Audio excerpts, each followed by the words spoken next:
కాళీమాత మహిమలు వింటూ ఉన్నారు కదా. ద్వాపర యుగంలో కాళీమాతను నరకాసురుడు ఆరాధించాడు. భగవతిగా, భగరూపిణిగా, భగేశ్వరిగా వామాచార మార్గంలో సిద్ధులను పొందాడు.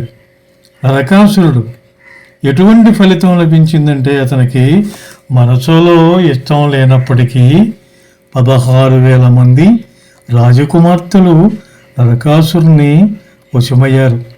వీరందరినీ బలాత్కరించి అనుభవించిన మహాపాపం ఫలితంగా కృష్ణుడి చేతిలో నరకాసురుడు ప్రాణాలు పోగొట్టుకోవలసి వచ్చింది.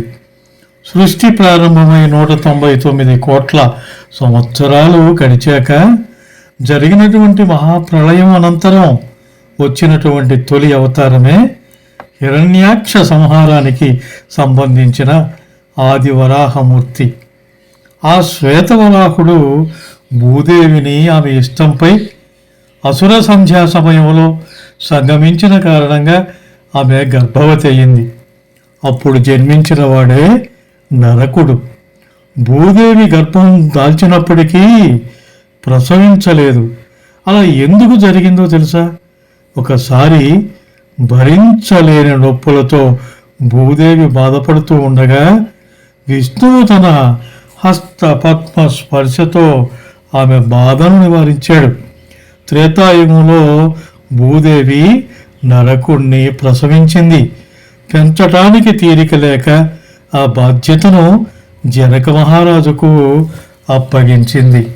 జనకుని కుమారులతో పాటు సీతాదేవితో కూడా నరకుడు చిన్నతనంలో ఆడుకున్నాడు. పెరిగి యువకుడై పరాక్రమవంతుడైన ఈ తరుణుడు తమ రాజ్యాన్ని కాజేస్తాడేమోనని జనకుని కుమారులకు అనుమానం కలిగింది. అప్పుడు జనకుడు భూదేవికి నరకుణ్ణి తిరిగి అప్పగించాడు. భూదేవి తన కుమారుని కోసం విష్ణుదేవుణ్ణి ప్రార్థించగా ఆయన ప్రత్యక్షమై బ్రహ్మపుత్ర నదీ తీరంలోని కామరూప రాజ్యానికి ప్రభువుని చేసి ప్రాగ్రోచ్చితశము రాజధానిగా పరిపాలించుకోమని, అప్పటికే అక్కడ వెలిసి ఉన్న కామాఖ్య కాళిని భక్తి శ్రద్ధలతో అర్చించమని చెప్పి అదృశ్యమయ్యారు. నరకుడు కాళీదేవి అనుగ్రహాన్ని పొంది పరాక్రమవంతుడై పరిపాలిస్తూ ఉండగా అతని రాజ్యంలోని చీనీయులు తిరుగుబాటు చేశారు. తన శౌర్య సాహసాలతో ఆ చీనా వారిని పారద్రోలి శక్తి రూపుడై రాజ్యాన్ని పరిపాలిస్తూ ఉన్నాడు.